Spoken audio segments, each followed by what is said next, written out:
Hello everyone, DreadVC, back with a little something different for you. As you see laid out in front of you, this is not the new Magic Arena. This is actually a cardboard Magic deck. Actual papered Magic that I've put together. As you've probably seen from the title, this is a commander deck, and it is Seton, Krosan Protector. It is a deck that I've wanted to build for a while, but actually didn't really know that I wanted to build it for so long. It's basically everything a DreadBC deck should be. It's a tribe that's not commonly thought of, a la goblins, elves, spirits, angels, etc. It ramps hard from the very early game and has the ability to go completely bananas if left unchecked for almost any amount of time. Looking at Seton's ability, we can easily see that the deck is going to be very creature heavy, but it's also fair. It doesn't lend itself much to busted combos like the Dimir colors, but that's never really been what green does. Green's basically a diesel engine. It takes a bit to get it running, but when it does, it really puts out some horsepower. Or in this case, I guess you could say druid power, or centaur druid power. I think he's the only centaur in the deck, though. I could be wrong. So anywho, his ability. Tap an untapped druid you control, add green to your mana pool. As you can see, even though it says tap an untapped druid, it doesn't have the tap symbol, so it's not a tap ability in the sense that a creature has to deal with summoning sickness before being able to use it. They can tap the turn they come into play. This helps us quote-unquote ball out. That's why the name of the deck is Druidball. Anyway, what we do is abuse this mechanic, and we attempt to do so, we attempt to do this multiple times in a turn when possible. But, so why should someone play a Seton deck? Well, it's fair. Creature decks are creature decks. There are no major lockouts in this one, but there's one guy in particular that feels really unfun. I kind of use him as a last resort. It's also consistent. I'll show you some of the redundancy in this deck, and that'll attest to its consistency. You can see that there are several copies of a few of the cards that are in here that really help everything run smoothly. But paramount to all of those is it's fun. I really do just enjoy going off with decks like this. Sure, I may lose to a well-timed board wipe, but I've packed plenty of ways to bounce back. Now, why shouldn't someone play a Seton deck? Well, it's fair. Some people don't like that. It's creature-based. A lot of people don't like that. And it's fun. As it turns out, a lot of people don't enjoy fun. You just have to go balls to the wall. You have to win every game, and you have to do it by turn 3. If that's your gig, don't do this. And with that, let's get to the card choices. So, this is where I normally cut the video and switch over to lands, but since we're going to end up skipping the lands almost entirely, we run 32 basics. That's only about 10 of them that I have in the background there, and exactly one non-basic, which is Oran Reef, the Vast Wood. I don't want to say you shouldn't run non-basics, I just don't, because I don't need to. I don't want many tapped lands, and I can't see myself affording a Gaia's Cradle for a commander deck, and that being said, if you do have a Cradle, this is a fantastic place to put it. We'll talk about another land that's really good to put in here, in combination with a couple of the creatures that we run, and we'll get to it once we start going over some of the creatures, but since lands are not a major subject beyond this, we're going to cut the intro here and start talking about the spells. Alright, let's talk about some spells. Instants and sorceries. Vitalize is the only instant that I run. I only put one instant in the whole deck, and since it's essentially identical to a sorcery aside from the speed difference, we'll just go over them both at the same time. Untap all creatures you control. Looking at Seton's ability, you can see how that will lend itself nicely to this deck. Now the difference, of course, being that Vitalize as an instant can be used as a combat trick, but for the most part, it's just a really good ramp spell. We've got green Sun Zenith. Anyone who's played Commander is probably pretty familiar with this card. In this deck, sometimes the best thing you can do with it is cast it early for a small dude, but other times you need to tutor some other creature-based utility. Either way, it's an auto-include. If you have Court of Calling, it's another that works fantastically here and can even be powered by non-druids. So, because that one has Convoke. Harvest Season. In a deck where most creatures can tap for mana, in a game where the mana burn rule has been lifted, one can average 5 lands with this every time it's cast. Late game, you can just essentially remove all of your basics from the deck, ensuring that your draws are live. It also combos really well with other creatures, with another creature that we'll get to later. So we'll just leave it as is for now. But yeah, it's super powerful. 3 mana, you can ramp yourself some ridiculous number of lands, and even if you face a board wipe, they stay in play. Triumph of the Hordes. Yeah, I know, it's gross. I hate the card, I hate Infect, I really do. But it's a really strong finisher in multiplayer games since it converts your damage into poison, and you only need 10 poison to finish someone off even if that person has infinite life. It can also force people to block with things that are otherwise indestructible. A little added bonus there. Shamanic Revelation, or Shamanic Revelation, not sure exactly how that's supposed to be, but Raz the Ferocious doesn't come into a lot of play here. The card itself is nuts in this deck. As with Harvest Season, I'd say we can expect an average of 5 cards, but even if we use it as a Harmonize and draw 3, I would say it's still great. Rishkar's Expertise. I originally ran Collective Unconscious, which says draw a card for each creature you control, but I wanted to switch it up instead. Sometimes we can get our dudes to be really beefy, and when we do, this is just amazing. But even late game drawing 2 or 3 cards is fine, because 6 mana it just feels like so little in this deck. Praetor's Council. It's a bit of an oh crap button, but sometimes people run board sweeps. This is an 8 mana Mass Eternal Witness that comes with a Reliquary Tower ability attached to it. If you cast this and aren't subsequently winning, the game was probably over before it got to that point anyway. Genesis Wave. Ooh, buddy, this can generate some card advantage. Almost every creature can help convoke this, if you will, given that all of your creatures tap for mana, and slamming this with X values of 10 plus is actually fairly common and can be done surprisingly early. Praetor's Council is the most expensive card that we've got, and all of our permanents cost 7 or less, so that's where I'd say the critical mass lies. If you can get X equals 7, you cannot fail with this card. The only thing that can go wrong with it, I guess, is you can just hit a big chunk of instants and sorceries, but that doesn't happen very often because we run so few. Case in point, the Final.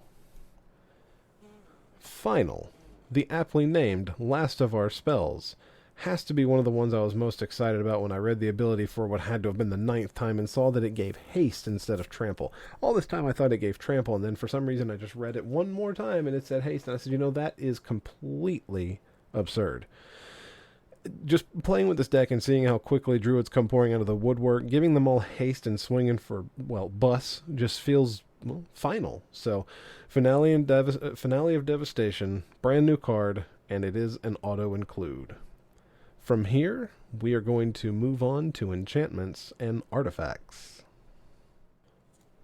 Alright, so we will start out with our enchantments. We only run 3, and they're kind of tied in a way. We'll go over that here.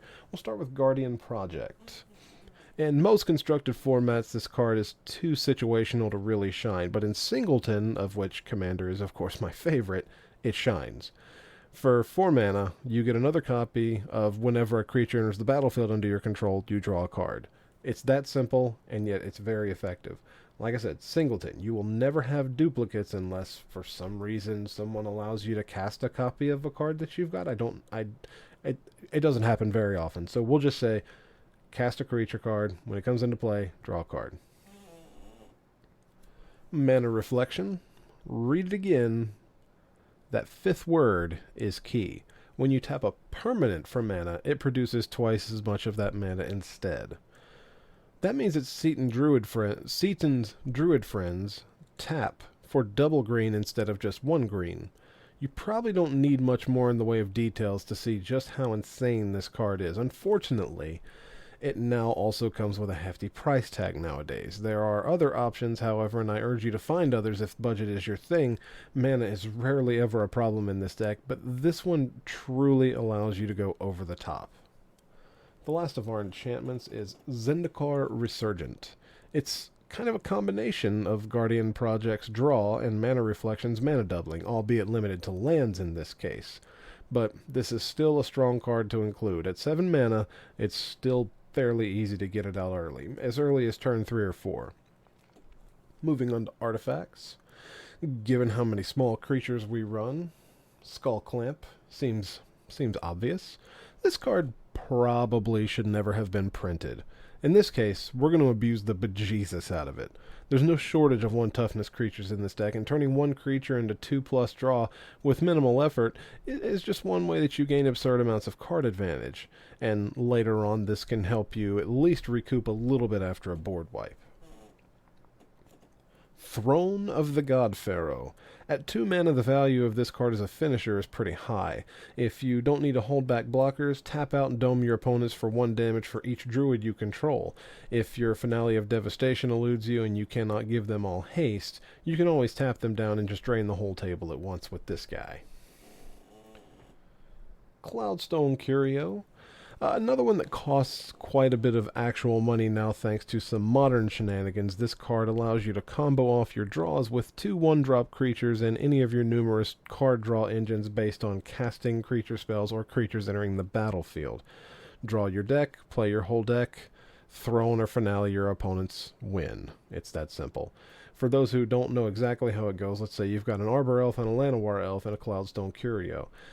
With Seton in play, you play the Llanowar Elf, you tap it to play the Arbor Elf, you tap it, or you use the Arbor Elf, the Cloudstone Curio's triggered ability from the Arbor Elf to return the Llanowar to your hand, and with one of those things that say draw a card when a creature comes into play, you draw a card, and you just keep bouncing them back and forth. That's how that works. A little more of a slower but very consistent finisher. Dwarf Destinies. Fairly verbose, but worth the read. Druids charge it up when you cast them. Note they actually don't have to resolve. And then creatures of that type, druids, get a 1/1 counter for each charge counter on Dwarf Destinies. Now, if this isn't a card that has to be answered quickly, I don't know what it is.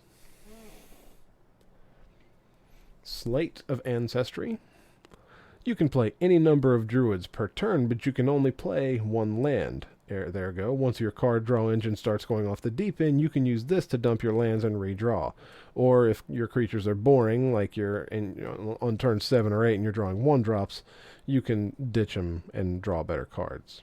This also helps you dig for combo pieces, such as Sword of the Peruns. Now, I said there were no broken combos, so I guess I kinda lied. You can put this sword in the hands of some of your big mana elves, and you can use it to generate infinite mana. But I don't consider that broken as much, because infinite mana doesn't always mean you win necessarily. I mean, it usually does, but not always. If you have money for a Staff of Domination, grab one. If you have an Umbral Mantle, that works here too. No reason not to run all 3. Just make sure you do have enough ways to abuse it. I only run the 1 because, like I said, I try to play a little more fair most of the time. Oh, excited about this card. Coat of Arms. I've wanted to put this card into a deck for so long, but never did. Find the right one. If you have lots of a certain tribe, for most tribes, you are generally winning anyway. But in Commander, that's not necessarily the case, I guess. That being said, 5 mana feels like a whole bunch of mana when you're playing things like Soldiers and Goblins, and it doesn't feel like it does enough to empower tribes like Angels and Dinosaurs, which are already super strong. So I feel like the Coat of Arms is best suited for Elves and Druids. This being a Druid deck, I'm stoked to have it as one of my 99. Eldrazi Monument. When I first really started getting into Magic, this card was printed, I would say, probably about 6 or 8 months after I started to dive into it a little more hardcore. Your creatures get pumped, your creatures get evasion, and your creatures are indestructible. Now, you do have to sacrifice 1 every turn, but honestly, that's not much of a drawback at all in this deck. Like Door of Destinies, this really and truly does have to be answered. Vanquishers Banner. A fantastic addition to tribal decks. You get to gain incredible card advantage, as well as pump your creatures up for massive damage. 5 mana, inexpensive to acquire, and it just seemed destined for this card to make its way into Seton's arsenal. And finally, Cage Sun. Ever since New Phyrexia, this has been one of my favorite auto-includes in any monocolor EDH deck. Like Vanquishers Banner, it pumps your dudes, this time not limited to druids, of course. It also makes your forest much more productive, and I never feel bad playing this card because of that. Even after a board wipe, I know that this card will make my top decks that much more potent because we do run plenty of X spells. So, that's all of the non-creature permanents. We've pretty much exhausted everything except the creatures at this point, so I believe it's time to move on to them. Starting it off with Druid Lyrist. Now, obviously the creature type is Druid, and this is our only form of enchantment removal. I'll admit this is a problem, yes, I know this, especially considering I have no way of destroying artifacts at all. It's an easy fix if you want to make the changes, but this is a one-cost druid that gives you other options, so if you have this one, you definitely want to throw this one in the deck. There are some other changes I'm probably going to make. I should probably add a beast within somewhere along the lines, a couple of other things, such as a naturalize, but for now I'm just running it the fun way. You know, I don't want to interact too much with what other people are doing. Let them play their game and I'll play mine. Sentinel Wood Readers. This creature's pretty dull if you don't kick it. Luckily, 6 mana is very easy to get in this deck, as early as turn 3 or 4, so you'll be drawing cards off of these fellas more often than not. The stats aren't irrelevant either, as a 1/4 can still be fairly beefy. Farhaven Elf, one of the rare elf druids that doesn't directly tap for mana, but it does put a forest into play. Even if your board gets wiped, that benefit will still remain. Yavimaya Elder. Akin to the Heart Warden in our previous creature section, the Yavimaya Elder was also one of the creatures in my very first Magic deck, like 100 years ago. He has a lot of text, and all of it's extremely relevant, and he's a druid. If you don't have a Skull Clamp to off him for a 4-card gain, you can still sacrifice him for 3. He is a fantastic value creature. Beast Whisperer. This one surprised me a little, actually. He's a 2/3 for 4 that helps grease the motor, and that kind of makes him insane in this deck already. He is the primary tutor target for the Elvish Harbinger, so we effectively have 2 copies of this guy. Now, when I played him in Standard, I knew he was an elf, but I didn't even pay attention to the fact that he is indeed a druid as well. This is not just an auto-include, but a must-include, I feel. If you don't run this guy, you're actually just hurting yourself. Chameleon Colossus. He's another way that infinite mana combo can go off the rocker. Beyond that, he's got protection from black, and he buffs both elf and druid abilities. Like Werebear, he's also a bear because he's a changeling. The drawback to this guy is that sometimes it can be a pain in the ass to calculate how absurdly strong he is when you have a coat of arms in play. Trust me on this one, he's gonna be a beefcake. Nantuko Cultivator, the Insect. First time I cast this guy, I discarded 3 lands and pumped him 3 times, drawing 3 cards. Unfortunately, it made me play horribly with him in the future, as I didn't want to cast him until I had a grip full of lands. Honestly, it's fine to just cast him as a 2/2 for 4 in this deck, since 4 mana is not hard to come by. Late game, however, he can definitely net you tons of value. Paragon of the Eternal Wilds.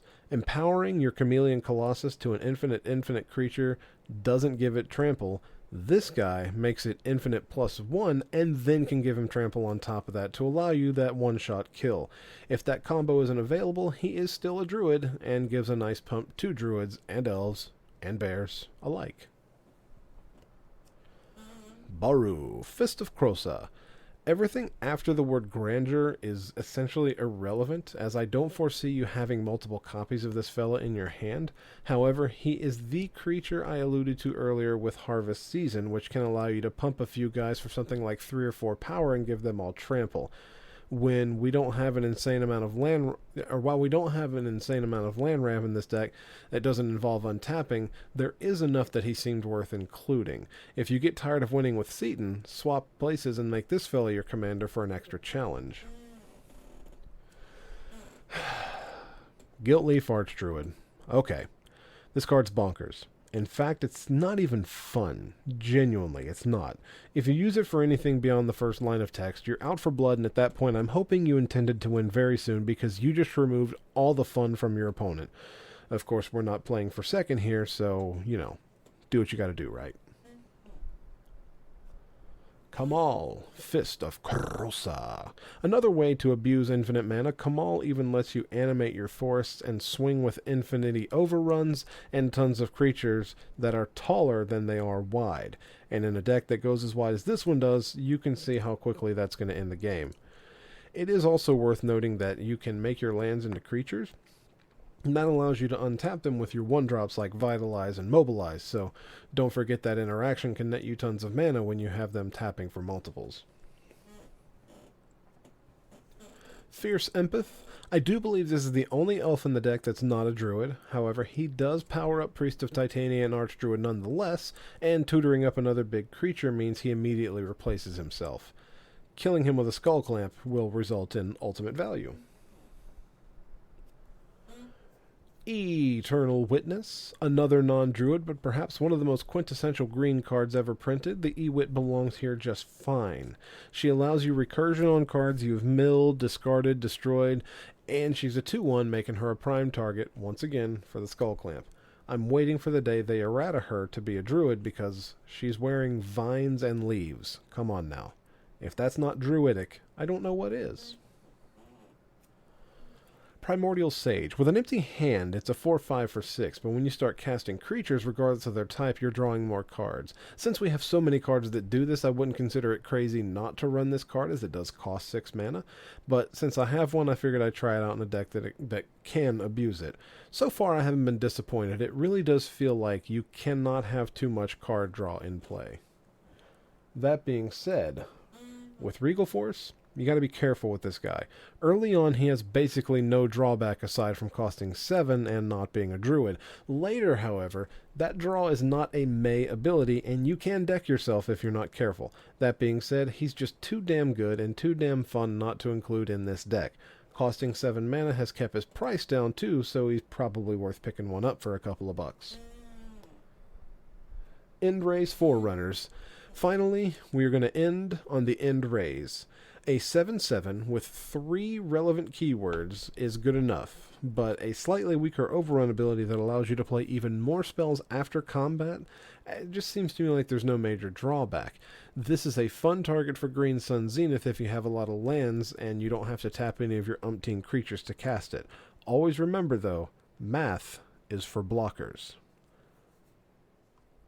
So that's it. That's the deck. That was Seton and his 99. I know I went into lots of detail, but hey, that's kind of what you signed up for. I'm going to work on a deck list, and I'll put it in the description. If you have any questions, please feel free to ask. The deck has been a lot of fun, doing a lot of gold fishing. There are plenty of cards that I would say should be considered auto-includes in this deck. There are some that are less auto-includes, but one of the ones that I really wish I could afford, it just costs so ridiculously much mana, is Paradox Engine. I think they're going for like $45 right now. It's a 5-cost artifact. Says whenever you cast a spell, untap all non-land permanents you control. That allows you to truly Elf Ball out in this deck, or Druid Ball in this deck. I would love to get one of those, but 45 is so much money for just a fun kind of deck like this, and it might actually put it over the top. You can run Soul of the Harvest as well. Whenever a non-token creature enters the battlefield under your control, you may draw a card. I think I have one of those lying around somewhere, but it's not 100% necessary since we have so many copies of that. Actually, one that I tinkered around with a little bit was Alarin.